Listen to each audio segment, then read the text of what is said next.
Isinagawa ng 15IB ang pagbibigay ng donasyon ng mga classroom armchairs sa pamamagitan ng isang seremonya na ginanap sa Cambugiot National High School, Barangay Kamindangan, Sipalay City, Negros Occidental. Ito lang ika-21 ng Agosto, taong kasalukuyan.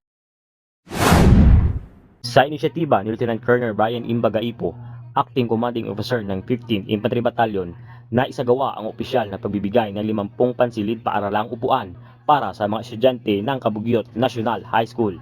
Sa kanyang mensahe, siya ay nagpahayag na ang donasyon ay higit pa sa pagbibigay ng kasangkapan. Ito'y nagsisimbolo ng pag-asa para sa mga kabataan na makaranas ng komportable at mabuting pag-aaral. Sa ganoong paraan, masisigurado ang kanilang pagtanggap ng kalidad na edukasyon. Dagdag pa niya na ang edukasyon ay isa sa pinakamahalagang regalong matatanggap ng ating kabataan na siyang pag-asa ng bayan.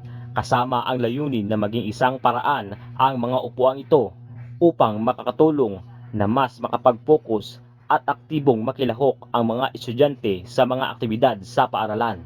At si Mrs. Jeveline V. Vallota, teacher in charge ng paaralan at kapwa mga guro, na siyang mainit na tumanggap ng donasyon mula sa ating mga kasundaluhan, at nagbigay sila ng kanilang taus-pusong pasasalamat sa kabutihang loob at dedikasyon ng 15th Infantry Battalion na patuloy na nagsiservisyo at tumutulong sa pagbibigay seguridad sa mga komunidad sa lalawigan ng Sipalay.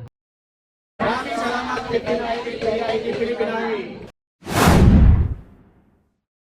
At yan ang naming balita sa araw na ito para sa Lingkilat TV News.